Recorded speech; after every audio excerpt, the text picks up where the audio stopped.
Hello. Hi, y'all. Liz here with Smart Business Moves, and I have our guest Robin Murphy with us today. Hi, Robin. Hello, Liz. How are you doing today? I'm well, thank you. I do want to say real quick for those of you that are expecting Tom, and you're like, "Oh my gosh, where's Tom?" And I know, and Robin, I know Tom just really admires you, looks up to you, really enjoys speaking with you. So I'm sure he's so sad that he can't be here today, but he is in Michigan today at Lisa Shaw's business, and he's doing a Maid Central Academy live event there, live in Michigan today. I think it's Rochester, Michigan. So that's fun. He's having a good time. I saw a photo on Facebook. It looked like they had a huge crowd. Yeah. Oh, you know what? He has been selling those out. I'm pretty sure every single one for the last few, anyways. Just so many people using Made Central. I mean, in my mind, it's the no-brainer software to use. And it just does so many different things. Even though I work with people who don't use Made Central and still using other programs, I just think Made Central is it's so funny because it's complex. There's so much to it, very complex. There's a lot to it, a lot more than any other software I've seen or scheduling software. But it is also has a lot of very simple things that it can give you, simple numbers, nice simple dashboards, and some stuff like that that I love. Anyway, we're not here to talk about that. You saw I had trouble getting my volume on or my to be unmuted. It's Yeah. Made Central kicks my butt, but it's great for my business. So Yeah. I have to say that is I'm told to I look at certain things, but I can't do all the complex tasks that it offers, which is awesome. There's so many different things that it offers, right? I mean, that it can do. You might have to figure out how to do it because not everything is going to just be 100% intuitive just because it does do so many different things. But Well, that's awesome. Well, thank you so much for inviting me today. yeah, This is really fun. As you know, I don't know if everybody knows, but I am a Maid Brigade franchisee. Started in 1996, a really, really long time ago. Bought a franchise territory, which was three little towns in northern Westchester, which is the suburbs north of New York, and very quickly we expanded to the rest of Westchester and then covered 4 more counties. I convinced my husband, Gary, who's been on the show before, to join me in what I say in the fun we have. And last year we bought another Maid Brigade franchise up in Hartford, Connecticut. oh, So that's our background. Been doing this for a really long time. Really love it. I see so much opportunity in this industry. I just feel like it's it has the impact of making everybody's lives better. Customers, of course, cleaning day is the best day, as well as employees and the greater community. So yeah. I'm thrilled to be part of this industry. Yeah, me too. And I've been like you, been around for years and years. I think I first started my company in 93, but I started actually, this is really going to date me. I started cleaning in the cleaning profession back in 71. I can't do that math. So long, long, long time ago. I was young. My parents owned a turn business, and so they did apartment turns. And all of the kids, there were 8 kids in my family, and I was the eldest of all of these children. And we would do apartment turns for years. And the weird thing is, I almost had forgotten about that until I was reminded by a sibling. I was like, oh, yeah, we did do that. So yeah, like you, been cleaning things for a really long, long time, Robin. Probably longer than we want to talk about. Oh, Mark Baker's on here with Denise. They're both saying hi. Oh, Robin. I don't see that. Oh, let me pop him down here for you. There's Mark Baker Mark from Baker. Canada. Yeah. And Hello, then Mark. Denise I is was also just on on it. here. Mark and I are ambassadors for ISSA Residential, so we were on a call earlier today, and I begged him to, if he could, to watch. I really wish you guys would change the time of that call. I have a standing meeting that I can't. I know it's not you. That it's Gosha. I'm like, Gosha, change this meeting. I have a standing meeting that I've had for about 6 years that I can't get out of. So I'm always having to come a half hour late. Oh, what is For, that? To the Coffees and Conversation? yeah. Right. This was an ambassador meeting, so this was a Oh, little okay. different. But yeah, I have problems with the coffee and conversation too. But it's the most awesome meeting. I So think it was last week though, right? First Thursday of the month. Yeah, yeah, yeah. So you were saying that you started cleaning as a kid. I mean, how much, even since 1993, how much has this industry changed? So much. I mean, remember when, like, in the cars, like we had those big maps that we bought at the gas station to try and figure out where to go. And I remember when MapQuest or some, I don't know what it was The called. book, the Roadrunner books. We had the big book, and it was like had to turn the pages to find where you were going. But it was still a huge improvement over the big map, right? The books were amazing. It was like, oh, I love these books. I don't think I ever had a big map. Maybe that was maybe I'm newer than you, or Yeah, anyway. But it's like this industry has changed in so many ways, but in so many ways it feels really stuck. I used to say it was backwards, and it's not backwards. I see Angela. I don't there's think it's John too. backwards. We're not going backwards, but we're not moving ahead as far as I think we should. And I think that it's definitely this is an industry that's undervalued. Because I'm kind of going into what's going on in my brain today. Yeah, Um, but undervalued by the general public, right? Oh, it's house cleaning. But also, I think a lot of the people in the industry and our staff also don't think of the job as meaningful as I believe it is. yeah. We're on the same page. I think our industry has a huge disadvantage. Oh, I thought I saw Maria trying to pop in there. Nope.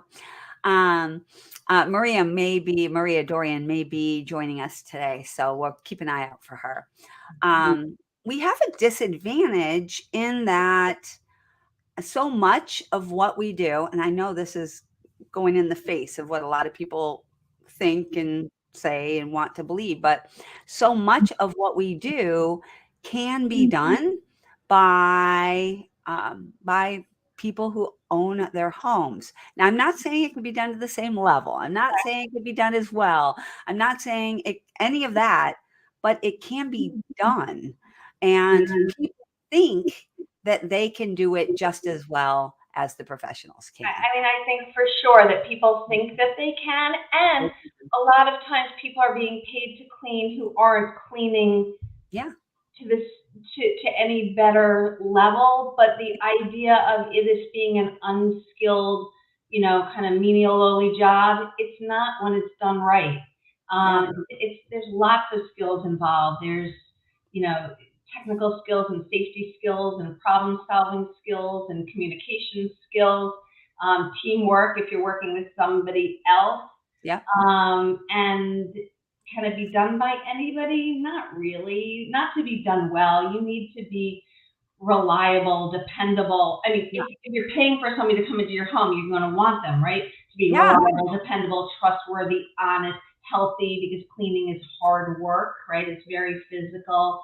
absolutely. You need to know what to use on what surface. You need to know what things are. You need to have a light touch. You need to remember where things go. I mean, there's a lot of stuff to this, Yeah. and if it were so easy, then more homes would be clean, and not all homes are. So Yeah, I agree. I think there's just a lot of confusion. I think the reason why, part of why our industry is so fractured is because everybody already knows in their own mind what cleaning is. Whether you're a professional, whether you are live like if you were raised by your German mom, or whether, everybody kind of has this idea about clean in their own mind and they think they know, right? Even young people you'll hear today. I'll even hear people that are like 22 years old. They're like, "Oh, I know what clean is." Yeah, but do you really? Do you really? I don't know. I think it's tough. What's Mark saying here? I hear what you're saying. I think that also the industry doesn't help itself. Um, 100%. calling, I say it's time to drop the word made, right? The word made doesn't describe what we do. Describe made implies, in any case, in my part of the country, it's an unskilled menial, worker doing lowly work. It's like, if you look it up in the dictionary, it's a female servant. It might mean you tidy, but it certainly doesn't mean you clean. And calling us a maid service kind of devalues what we're doing. I think that, I feel really strongly that house cleaning is healthcare. We're fighting disease. We're killing germs. We're making homes healthier. Providing for the well-being of the people whose homes we're cleaning, both physical and mental. And I think elevating our thoughts, to not, again, undervaluing what we're doing benefits everybody, right? I agree. Nobody, I mean, I guess some people think that they can take care of themselves health wise, and in some cases they may actually be better than doctors, but nobody is looking to pay. I guess if you want good quality, nobody. When was the last time you got the best quality anything for the lowest price? And there's something here about this. It's we provide, a clean home provides for the physical and mental wellness of the people who live there. And I would even argue that for many people nowadays, more mental than physical. For I sure. mean, I know I'm speaking only personally here and not as somebody who's been cleaning for decades, as somebody who lives in a home. When my house is not clean, when my house is in disarray, I am not at my best, period. I'm not. When your desk is a mess, right? I mean, just think you can think better, you're more creative. It's just nobody ever says, "Oh, I'd rather be in a dirty, messy house." Nobody ever says that. And yet people are like, "Oh, I don't clean," right? Like I like, it's like if there's tell me if this makes sense. You go to two people's homes. Yeah. One person's house is super clean and the other one's a mess. Do you ever say, wow, that messy house, that person's so cool because they're in this messy house because they don't, because they don't clean. I don't know. There's just something there. I don't know. It was in some movie. It's like, I've been rich and I've been poor and being rich is better. Yeah. I've been clean and I've been dirty and being clean is better. So Okay, but part of it is I really love the example that you just gave because that also is a little bit of a problem. Let's say you go to your friend's house and it's very, very tidy. And then you go to your other friend's house and it is very, very messy. right. You automatically assume the non-tidy house is dirty and the tidy house is clean. You and I both know that we Right. can go into a very tidy house that is filthy and disgusting. And we both know that we can go into an untidy house that is clean, but there were 3 kids that just put Legos all over the floor, 20 minutes ago. True, true, true. Like when somebody calls us up and says, "Oh, my house is dusty. It's not dirty, it's dusty." And I'm like, Mhm. "Do you even know what dust is?" Like, Yeah. dust is dead skin cells. Dust is insect droppings. Dust is mold spores. It's like you don't want dust in your home. But But you're also bringing up a really good point, bringing us right back to taking us right back to this idea of getting the word made out. I think that there is a lot about what I call the lexicon, the language of what we do that is unclear. And we send mixed messages all the time. I can tell you that it's been at least 20 years that I've been trying to get people to stop saying the word rag in a cleaning as a professional cleaner. Yeah, use any other word. I don't care. But look at the definition of a rag. Ask Google for a picture of a rag and look at what you get. This is not a good thing. Made is the same thing, regardless of what you like. My cleaning company is called American Made, right? MAID. Maid Brigade. Maid Brigade, same thing. Here we are coming, y'all, from position of having these companies that have this word made in them. But Go ahead. but I do feel like it's time to drop it. It just sends a wrong message. It's I made a video that it's time to drop the word made, and people came at me. I mean, it was interesting. Not customer like I have customers that are friends on Facebook, Yeah. and they were all supportive. But in the industry, people came at me. Yeah. Somebody said, "Well, instead of dropping it, why don't we take it back?" And I'm like, you know what? Let's move forward. I don't, it's like, oh, listen, I respect everybody can have their own opinion, and I'm not going to tell somebody else what Yeah. they should do. Well, maybe I'll tell them what I think they should do, but I Yeah. respect them for doing what works for them. But in this video I said something about it being, it's a denigrating word.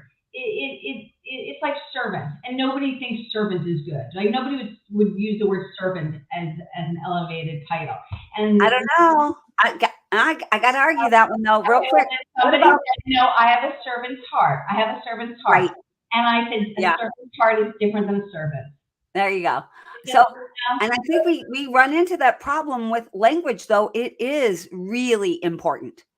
It's more important than people give credence to.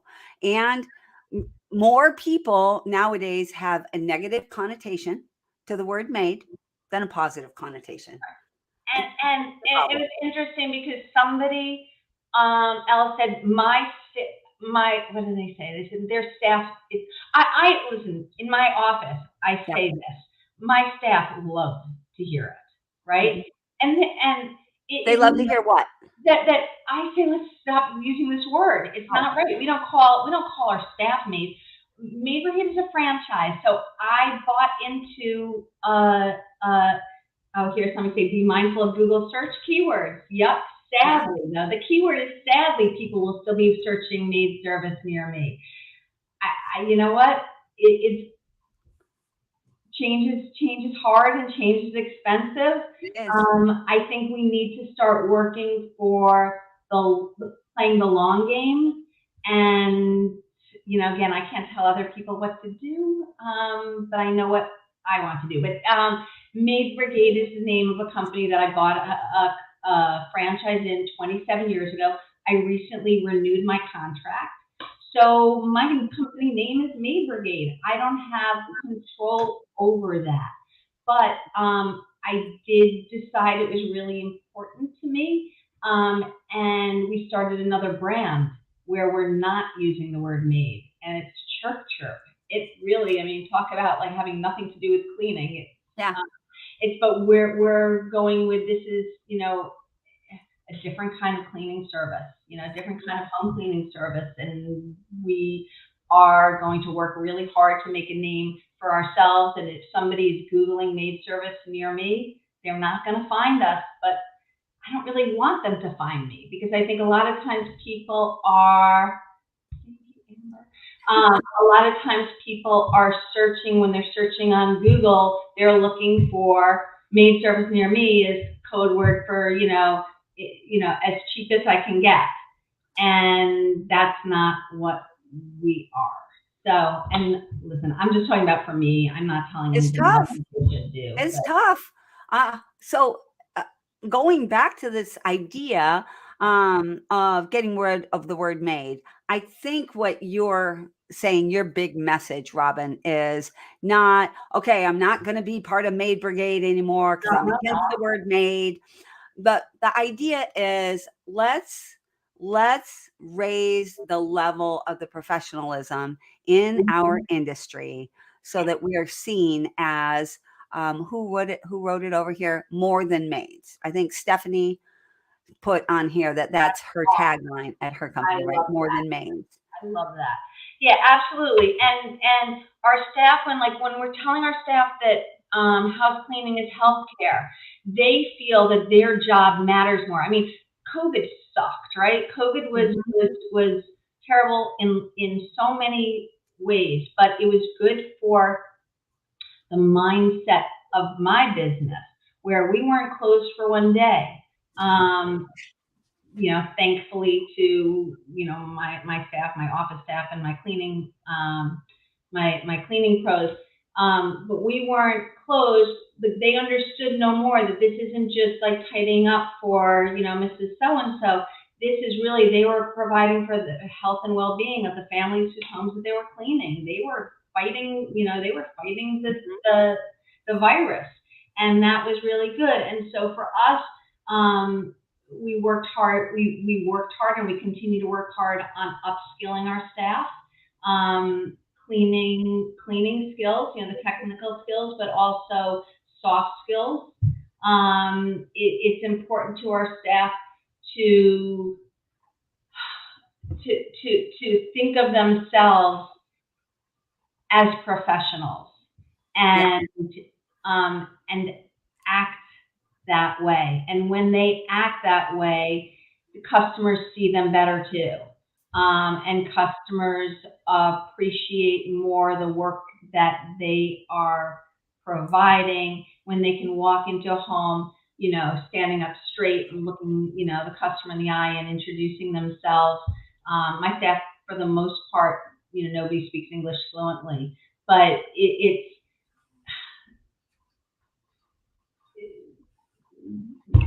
I'm not going to be able to articulate this well. But I know, Liz, I can count on you to say it better. Yeah. So I'm not exactly sure which point you were trying to make with that last statement of just elevating what we're doing in the eyes of our staff feel better about what they are doing. They've got confidence. They're cleaning with skill. yeah, They've got pride. There's dignity, right? It's not like, oh, I'm a cleaning person. It's, yeah. they are, again, they're We're doing more than just and I have to break it down to not even just the word made, but it's more than just cleaning. The word just is causing some problem there because cleaning is a really big thing. And knowing how to clean is a really big thing. And cleaning well and correctly and in a way that actually changes the environment, that's a really big thing. But I also don't want to underestimate how important, especially for mental health, is the straightening and tidying and neatening things. So we do more than just cleaning also. We also straighten and neaten and tidy, and we're the whole thing is bigger. It's not an either or thing. We do a lot more, period. We are protecting people in many ways, not just their physical environments, but also their mental health. And that sounds overly blown. I know, right? Their No, psychological well-being, but I think it's right on. But I did a different video it's probably a few months ago, about there are things that you shouldn't go cheap on, right? yeah, You shouldn't go cheap on insurance, mattresses.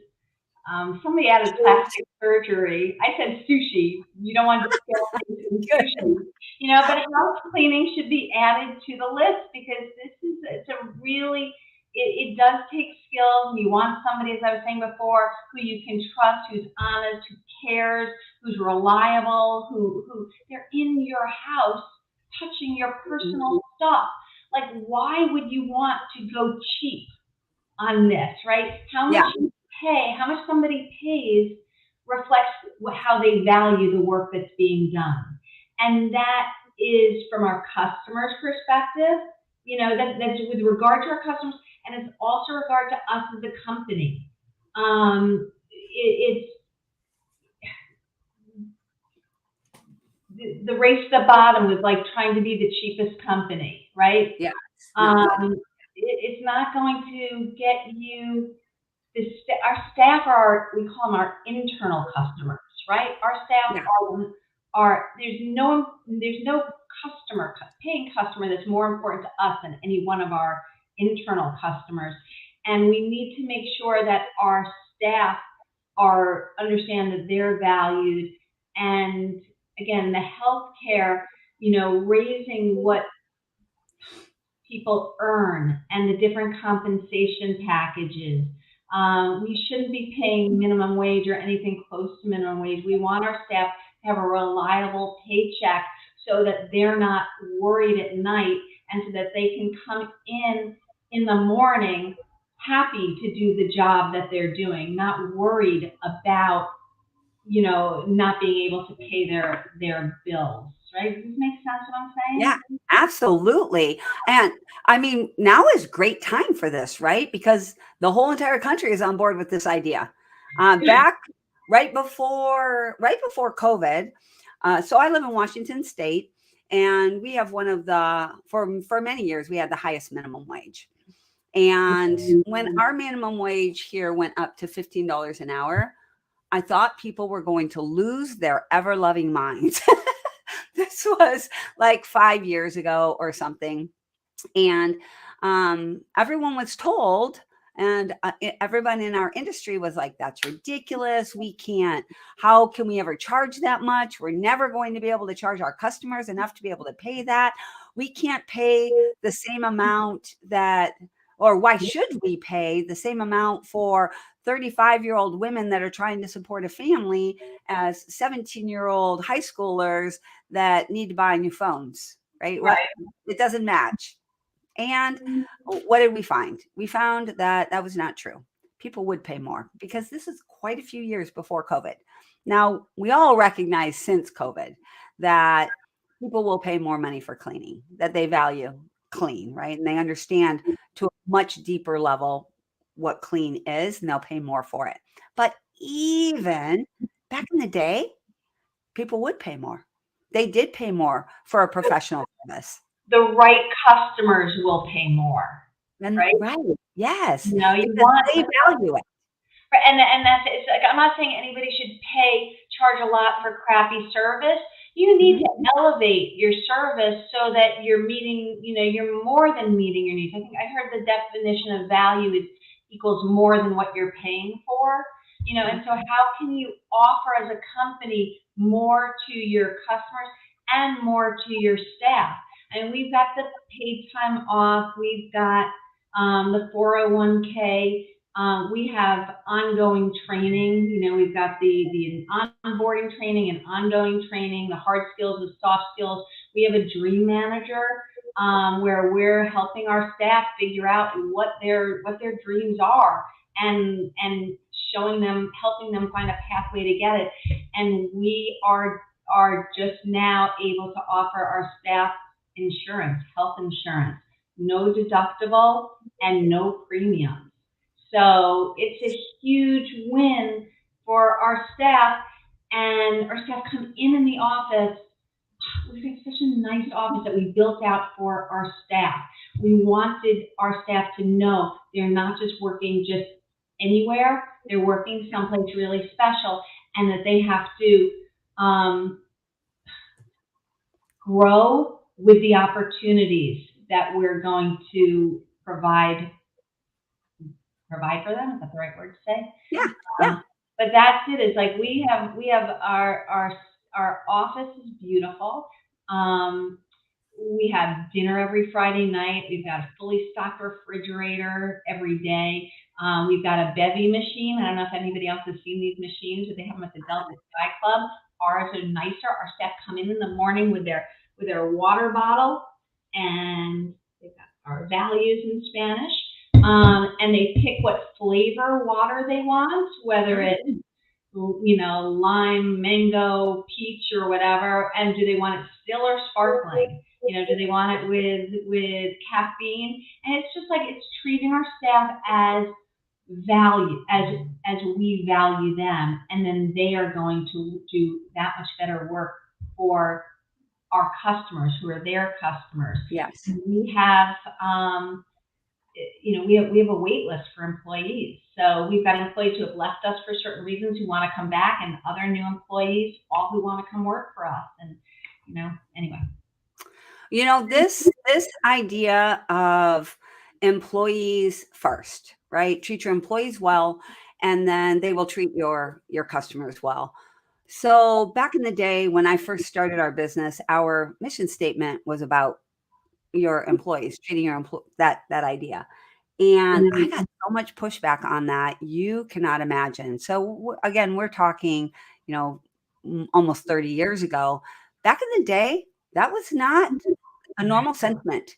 The sentiment back then was customers first, period. High quality. Right? High quality and all about the customers. And if you treat your customers well, then they'll treat you well, and then you'll be able to build a good. That was how things went. I think now it is a given that it's employees first, that they are your biggest resource. You have to value them first to be able to get the best service. It looks like you might not agree with me there, though, Robin. Liz, I wholeheartedly agree with you that you believe that, and I believe that. I'm sure Don and Mark and Amber and everybody else who's on this call believes that. But trust me, not every business does, and it's their loss, right? Because happy people clean. I say happy people clean better. Happy people do everything better, right? Like, who does anything better when they're not, feeling valued and supported and in a good place. So okay, well, I have to interrupt you just for half a second here, because you said happy people do everything better, right? And when people are happy, they do everything better. And so that was the perfect opening for me.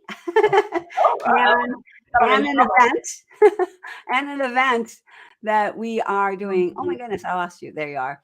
And an event that I'm doing on the front end of the ISSA event. And it is the art and science of happiness. Because I know, right? Don, what a great segue. I'm going to post about that event real quick here.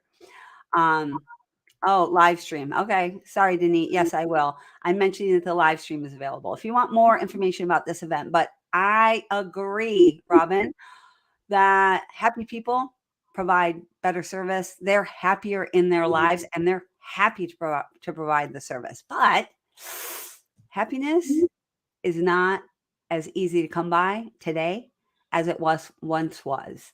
I mean, and I'm actually going to argue that with myself just a little bit. It's just we don't know what happiness looks like as much now as we used to. And the reason why this event is about the art and science of happiness is because there is a science to happiness. The way our brains work, how happiness is perceived by us and our different, we've all heard of cortisol and the different things that are running through our systems. We process happiness differently than we used to.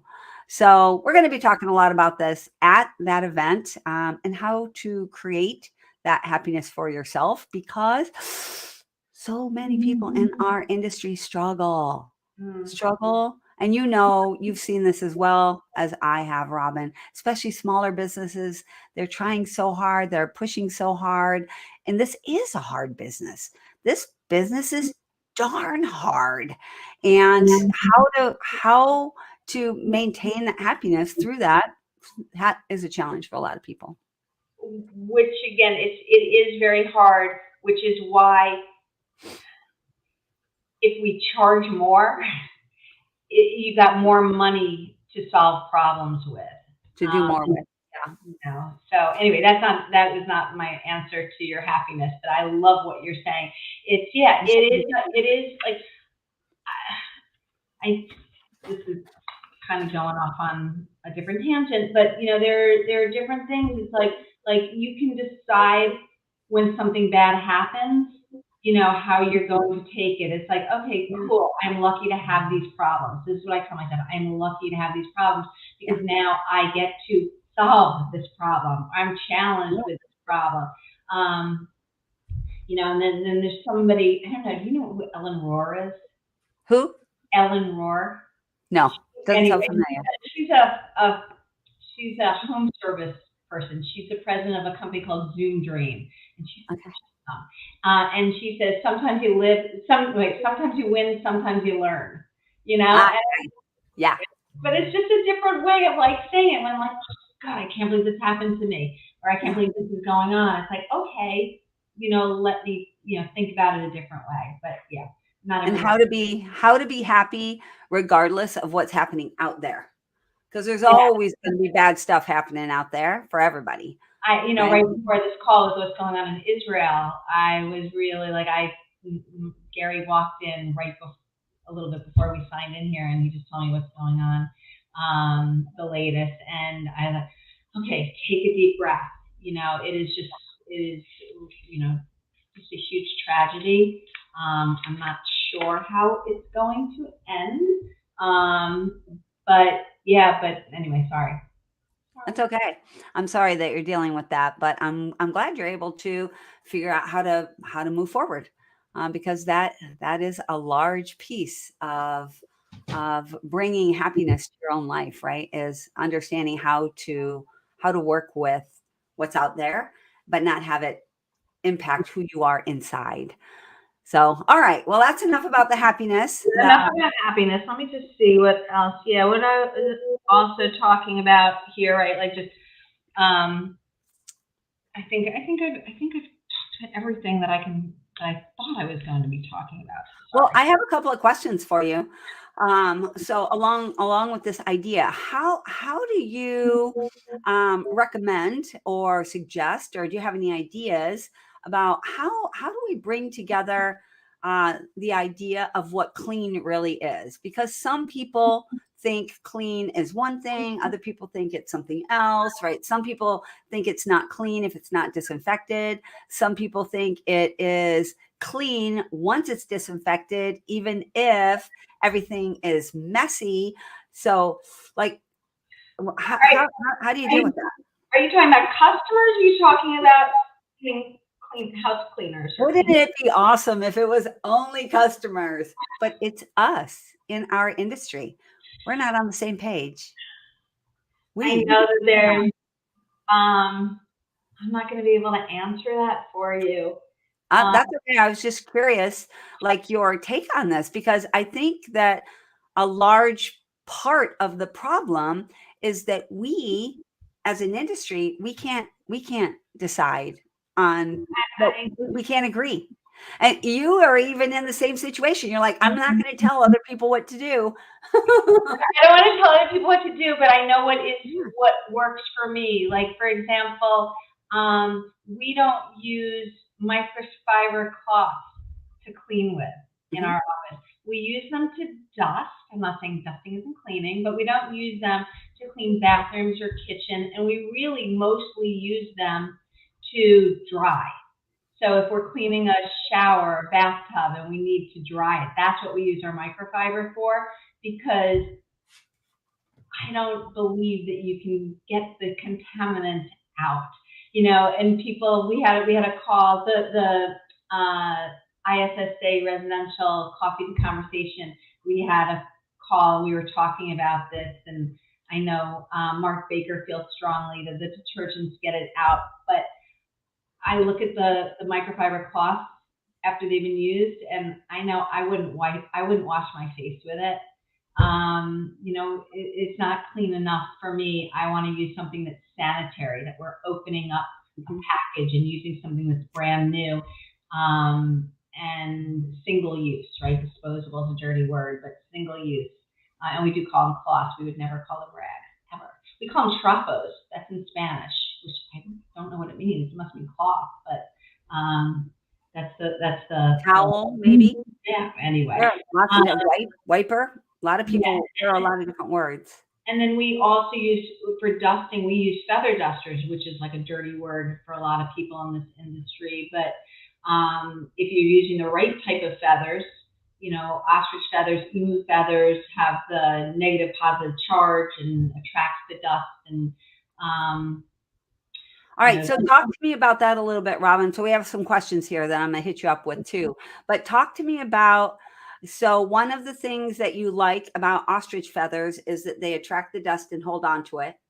But it sounds like that's exactly what you don't like about microfibers, that it attracts the dust. True, but you can tap the ostrich feathers and it lets it off, right? You can wash them and dry them, and you can see that they're clean. You can tell when an ostrich feather is done collecting, right? You see that it's stopped collecting the dust as well. It feels it feels different. You go outside, you tap it a few times, and you're usually okay. Have you tried measuring? So I know one of the things, I wish Tom was on here right now, because I know that one of the scientific studies that he did, this is quite a few years back, he and his wife Janice did, was they did with microfiber, and they tested it with, oh goodness, who can remind me what the ATP meter, right? So they cleaned with water and the ATP meter, the anybody give me the I'm not scientific enough for this. I can call Gary in and he can probably answer this. I'm not either, Robin. If somebody can show it to me, it's you're not supposed to wash the cloth in hot water, right? You can, up to a certain degree. Up to a certain degree. So I think it's up to 165 degrees. 165 degrees is the same temperature as like a chicken, right? A cooked chicken. I don't know. It's like if somebody's more scientific and I just may be all off on this. Yeah. My gut says I'm not. And I'm going to trust my gut, even though we're not trusting science right now. But I take the microfiber cloth, I smell it. I know that's not clean. Like, would you use it to? I'm not sure I can use that though, because I for sure wouldn't take a feather duster that somebody tapped clean. Oh, not a feather duster, but I also wouldn't put that on my face. True. But a single-use cleaning cloth that's fresh out of the bag. Box. Yeah. I think that a lot of people prefer the single use. I've seen quite a few different kinds, and some people even prefer paper towels, right? So I know somebody that actually dries with, what are they called? Facial tissues. These. Yeah, it's also the not using the microfiber is not having the staff sit in a car with a big bag full of dirty cloths, as they're driving, and it's just, again, it's taking better care of our staff. Plus environmentally, the laundry and the water and the plastic beads going into the waterway, and the time it takes, the labor it takes to do the laundry, and having somebody touch it. Yeah, I know they're wearing gloves, but it's still gross. So I see that we have this long thing from Mark, and I'm not going to read the whole thing, but I'll let y'all read it. It is. Mark and I have gone through this, and I think so. So I'm going to go back to what we were talking about originally, right? Dropping the word "made" and change how people think. I think that, like, just this conversation is part of the problem, right? We can't all get on the same page. And I kind of feel like until we all get on the same page, we're part of the problem. We're perpetuating the issues because, and I'll give you my example. Electricians, it doesn't really matter what anybody thinks about how you manage electricity. It's science. This is how electricity works. And if you're going to be an electrician, you have to follow certain laws, certain standards, certain processes, certain procedures. You can't do it your own way, even if you think your way is better, right? You just can't if you're an electrician. We can't, period. And we don't have that in our industry. So you probably know Tom and I are big into this idea of everybody getting on the same page and professionalizing. We built the PHC program, the Professional House Cleaner program, through ARCSI because we believe in this. But how do we get everybody on the same page? Because you said it exactly the same thing that we run into with everybody else. We feel like we know the truth. Regardless of what the science says, we're all in the same exact boat. You just did it. I do it. Who does it? We all of us, we do it. How are we going to get ourselves on the same page? I think removing dust, whether you're removing it with microfiber or removing it with feather duster or single use cleaning cloth or disposable microfiber, right? They have whatever we're choosing for this. Say it again. Whatever we're choosing to use for this, for this example, I mean, how can you know? Right, there's a lot to do. I mean, what would we be doing? Using the tester to make sure that the dust level is down. I mean, we've got again, I don't know what it's called. The tester thing to see the ATP meter. Yes, we have that in our office, and so we train with it. That's awesome. But it's not what you're going to use in everybody's home. You can't possibly touch every surface. Even in a hospital, they're not doing that. Yeah, they're not. So that's why it's tricky. And so that's one tiny piece, right? That makes it tricky. Here's another thing that makes it tricky. Not everybody wants their house clean to that level. They don't find the value in that. Some people, like the example we used earlier today, you go over to your friend's house, as long as everything is neat and tidy and put where it belongs, they're happy. They feel like the house is clean, and that's all they want to pay for. And then there's the other clients that, no, I don't care how neat and tidy it is. There better not be not one speck of dust anywhere. We're going to take a white cloth on the kitchen floor, and it better be clean. White paper towel test, right? So everybody has this different level of what clean is. That's another twist to the problem. And then we have the professionals, you, me, Mark. I would consider every single one of us here on this call today to be a professional. I would. And we all can't get on the same page about what clean is. We can't get on the same page about how to clean. We can't get on the same page about what's important to clean. If we can't get us on the same page, how are we going to get everybody else on the same page? So what do you think? I don't know. I was hoping you were going to come on here as our guest and answer everything. Okay, so I get to make the decisions, right? Yes. We trust you, Robin. I'm way too much of like a libertarian. So, it's an interesting thing, and that's what's kind of exciting, that things are going to keep changing, and technology, I'm trusting, is going to help us more. Mark is going to prove that the microfibers are cleanable. And Robin, I love that you and I are both hanging our hands and our hats on technology, and we both struggle with Yeah, technology. but we are. I mean, just think about like mindsets change, and we need. Yeah. And going back to house cleaning, it's for people to understand that it is important. And listen, even doctors do things differently, right? Oh, yeah. And Yeah. there are lots of professionals. We're saying electricians, so that's a trade, but interior designers, they do things differently. Do you know, Ooh, like everybody. ooh. Say it again. I didn't catch it. I said interior designers. I don't know. I'm just saying. There's lots of people. Doctors do things differently. There's lots of different mindsets and lots of different ways of thinking, and that's good as long as, like I say, we're elevating and we're improving. Like our company's purpose is to improve people's lives.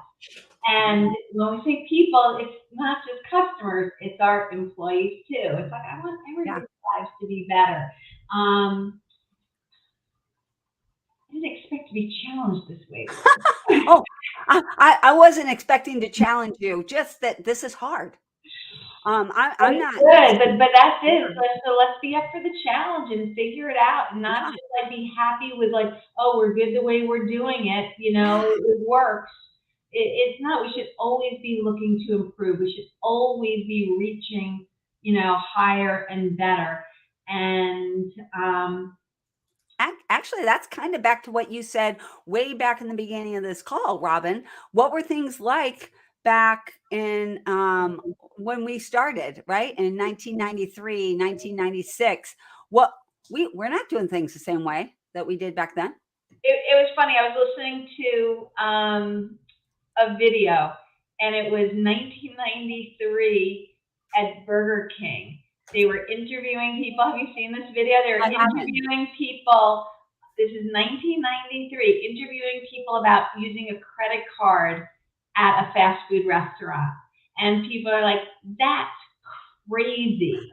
That would be nuts. Maybe those like people who are away on vacation are going to use it. And it's just so funny. But it's like this is it. It's like we can be, mind things are going to change. They are. And so do you want to get, whatever, on the bus or under it? And I would like us, our industry to move forward. It's just better for everybody Yeah. if we do. I agree, 100%. Definitely want us moving forward. I have a tendency. I'm the reason why you're stuck in this horrible conversation with me, Robin, is because the only reason I'm saying that is because I do tend to make a challenge out of everything, because how I naturally process information is, what can I do? Like when I hear a problem, my first thought is, well, what can I do? What can we do? How can we move forward? What do we do? It's not enough to just think there's a problem. How does your family feel about that? Well, that's what they depend on me for. I'm Oh, the I'm the how are we going to get it done, gal? Yeah, to me, it's. I think I make everybody crazy. It's like there's a problem. Let's try and solve it. Let's let's get figure it it fixed. out a different way. Because the way the status quo does it, there's got to be a better way. If it's the way that everybody's doing it, we're gonna have to find a better way to do it. So And I believe in doing things the way that everybody does it, to a point, because you have to, like you were saying, right? Like with doctors, there are rules. They are certain things that they have to follow these rules, do it this way. But there are other things that you have to bring the human element in as well. The doctor also has to do that. it's also change, right? Change. You Mhm. want there to be change. Somebody was explaining this to me as a bicycle, right? If Mhm. you're on a bicycle and you need it to go forward at a certain speed, if you go too fast, you're going to crash. If you go too slowly, you're going to fall over.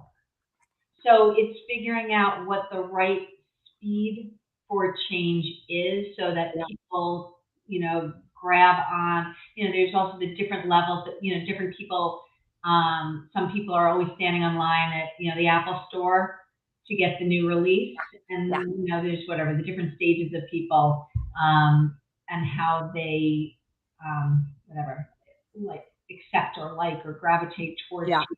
And then there's some laggards, there's some people, people who don't want to use text, don't want to text, don't want to use a cell phone, things like that. Yeah. And there's I agree, right? There's always the front adopters. And then there are the people that have to be drug along. There are some people that are still using flip phones that are not smartphones. There's always going to be those people too. But that doesn't mean that we don't still move forward, And right? that, We don't let that pull us and back. that goes back to dropping the word maid. It's like maid is old. Maid Yeah. is backwards. Maid says, nobody says, yes, I feel good. I'm a maid, and I don't think anybody does.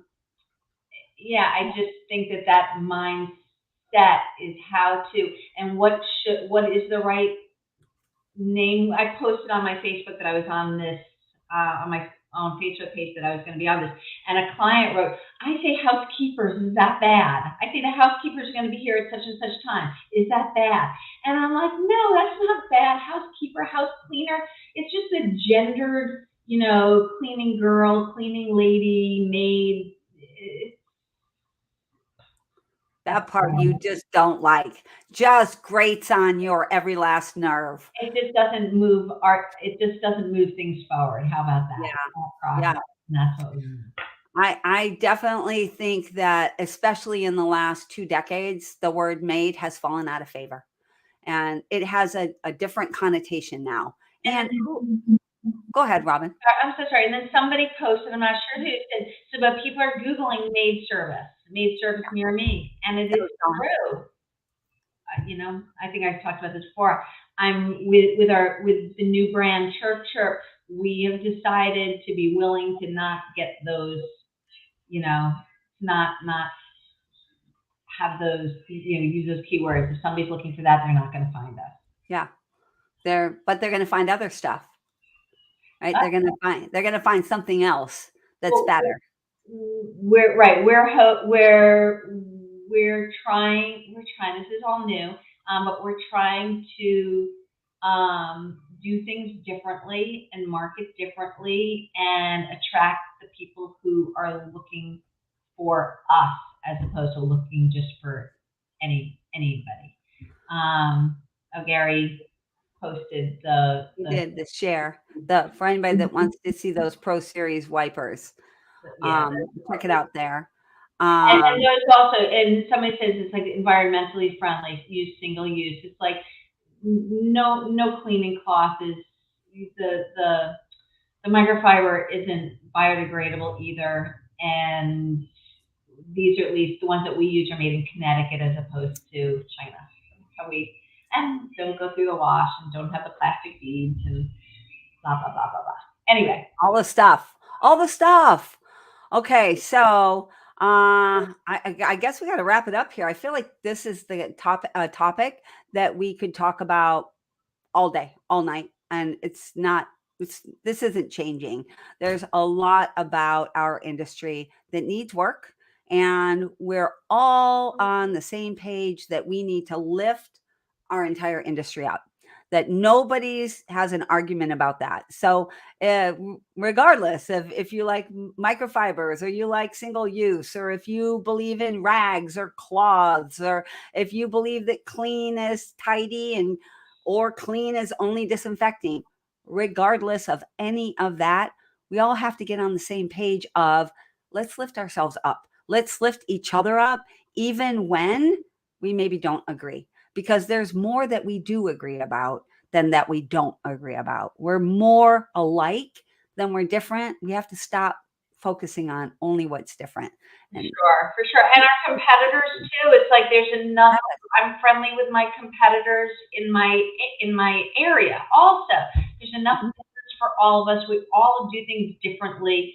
And even if Liz, we're all following the same training, we're all doing things differently. Our DNA is different, and the way we answer the phone is going to be different. Absolutely. There's always something. And our belief systems are different, right? Our morals are different. Our values are different. Yeah, we can be different companies. We can all work together and still be different. but still lift each other up. Lift each other up. All right, y'all, we got to get out of here. We're running really, really late today. Sorry about that. Hope it was a valuable conversation. Keep this conversation going with your buddies. For those of you that don't know exactly what I'm doing, Core Profit Builders, please check us out, coreprofitbuilders.com, and check out our circles. We do a lot of this work within those circles. And Robin, did you want to share anything else about ChirpChirp? No, we're good. I'm excited to be here, Liz. Thank you so much. Thank you, And Robin. I look forward to the conversation continuing. Look forward to seeing you in Las Vegas. And everybody else who's listening, I hope you all are there too. It's going to be a valuable event. I agree. See y'all in Vegas. Bye, y'all. Bye.